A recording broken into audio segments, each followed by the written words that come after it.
What's up, guys? This is the Vinyl Casket. I'm Nick. This is home to the lamest taste. We are back again with another TV show review. We have the MCU Disney Plus Moonknight show, episode 2. We are given to a little late on it. Obviously, I run it a little back on these, but this past week we had episode 2 come out.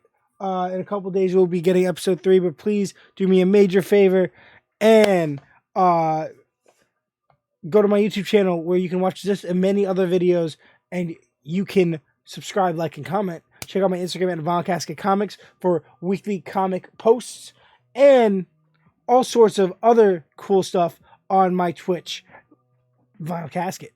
With that being said, we're going to hop right into episode 2, where I think Oscar Isaacs, the actor that plays multiple characters at this point, Mark Spector and Stephen Grant, is doing a fantastic job. Episode 1 was a little confusing, but I like the flow of it. Episode 2, right to the wall. We got a ton of Khonshu. This whole cult that's going against them. We got a lot of information on them. We have this internal struggle really building inside the Moon Knight character of the 3 different separations of his mind, where Steven is having a really hard time realizing that he's not real. Because even if they haven't established it verbally, you see it in his eyes. He's realizing he has no memories of his, he has no he has these fake memories. Like when he goes to talk about his mother, he's got nothing to say. Like, where is his mother? Who is his mother?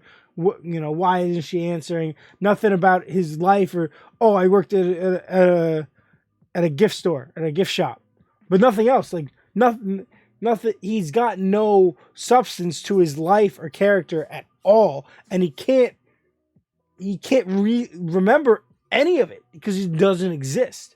Clearly, Mark has a wife who's been looking for him. The phone that he hid, the whole other personality, the storage locker with the guns and the cot and the army stuff because he's an ex-military mercenary.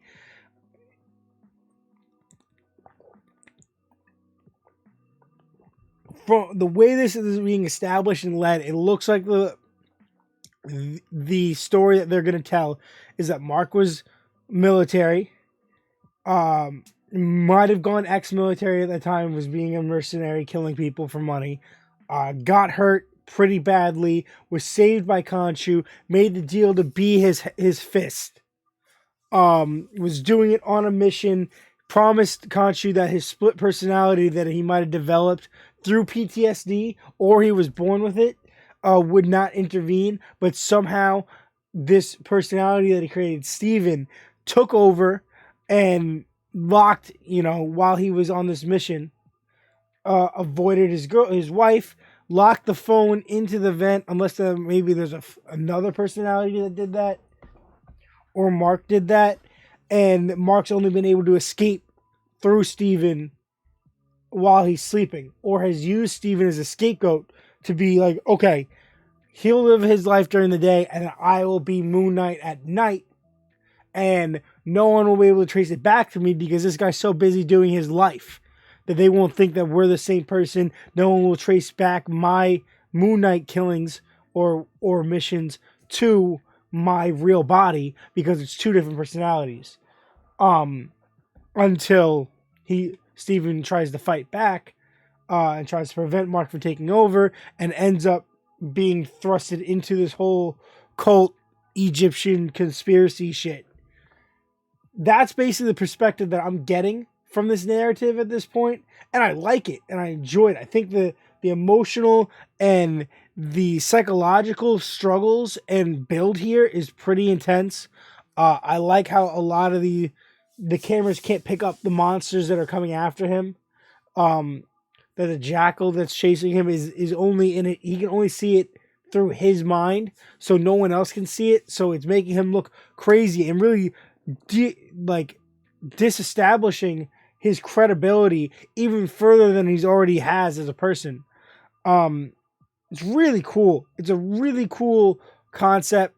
It is definitely confusing. I know I was talking to my brother and his girlfriend who are watching it with almost no prior Marvel comic background. They've watched almost all the movies and shows, but they don't really have an invested time of understanding in these characters. While my fiance, who watches all these things with me, is pretty fast on picking up these character cues and where they're headed, and we watch a lot of weird stuff. So this she's picking up on it. So, and with her thorough knowledge at this point of Marvel through investing all this time into learning about these characters from the movies, she's kind of been able to catch these cues and hone on to it. But I think in the grand scheme, I think this show is probably the biggest stretch they've done in characters, because it's dark, it's confusing, it really touches on mental health and a lot of psychological problems. So it's very different than what we've gotten from these shows, because most of these shows have been pretty light. While WandaVision was pretty dark at the end, it was pretty lighthearted. Loki was pretty dark at the end, but it was kind of like mixed in there and made sense. Falcon and Winter Soldier was, some serious action, but there's like lighthearted dialogue and some camaraderie. What else have we gotten? Hawkeye was pretty, wasn't that incredibly dark. This has been pretty, like, the concepts they're going after aren't easy to handle. So I think this is the biggest stretch we've gotten so far from the MCU with their in terms of their shows. I do think visually it looks awesome. I love the Moon Knight costume. I loved how we had the Mr. Knight, Mr. Moon. What's it called? When Moon Knight wears the suit instead, like the actual like tuxedo suit. We got to see that. I don't think that was what it actually is in the comics, but I liked the reference they made to that storyline and how that's established even now in his current ongoing. Really cool that they did that, and they are using like pretty sizably good humor, but it is a dark show compared to what we've gotten before. It's pretty dark, but I love it. Hopefully in this third episode they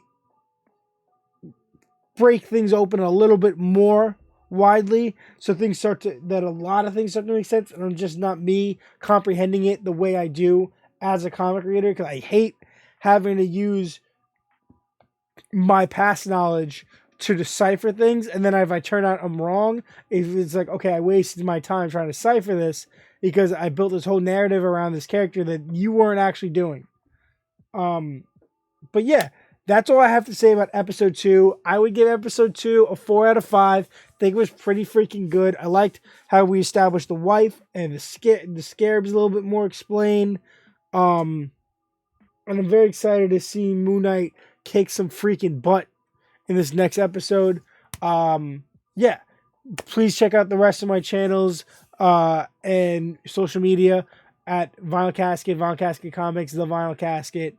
I really do appreciate it. All these videos, all my Marvel reviews and trailer reactions are up on YouTube. And remember to do me a major favor and stay lame.